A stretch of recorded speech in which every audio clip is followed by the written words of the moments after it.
Hej. Nu er vi lige kommet igennem rock'n'rollen for allerførste gang. Det er en powerdans, det kan man vist godt se på os. Ja, altså jeg synes, det er det hårdeste dans, jeg nogensinde har prøvet i hele mit liv, det her. Og jeg har ikke prøvet så mange danse nu. Jeg har kun prøvet vals og jive, og jeg vil sige, rock'n'roll, den er så poweragtig. Ja. Og så fed samtidig. Ja, men hård. Man må ikke underkende, at det også er en hård dans. Ja. Vi sveder, og Silas er specielt glad, fordi det er en hård dans, så taber man mange kilo. Ja, jeg tror, jeg har tabt 8 i den her uge. Ja. Jeg er også overbevist om, at når vi kommer, så kan vi næsten ikke passe kostymerne. Vi skal finde på kostymer også. Ja. Vi har jo tænkt os, fordi vi har kigget meget på YouTube for at lære at rock'n'rolle.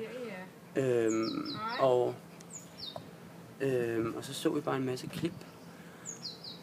Og så, at det er simpelthen så sjove kostymer, man er på. Og mit hoved er lidt mærkelige. Men alligevel super fede. Ja, de er i hvert fald sjove. Og så tænkte vi, så kan man lige så godt gå hele vejen. Og også tage sjove kostymer på fredag. Så glæder jeg til det. Ja, nu vil vi gå ned og prøve at kaste rundt med hinanden. Prøv at vise dit blå mærke. Det der. Kan man se det? Kan man se? Jeg ved ikke, om man kan se det. Vi er ude for en gang skyld. Det er jo ikke så meget værd det. Men altså blå mærker overalt er der. Her, kan man se det her? Jeg ved det ikke. Ja. Men vi håber, at vi når det. Vi skal nå det. Vi har ikke tid til det her blog.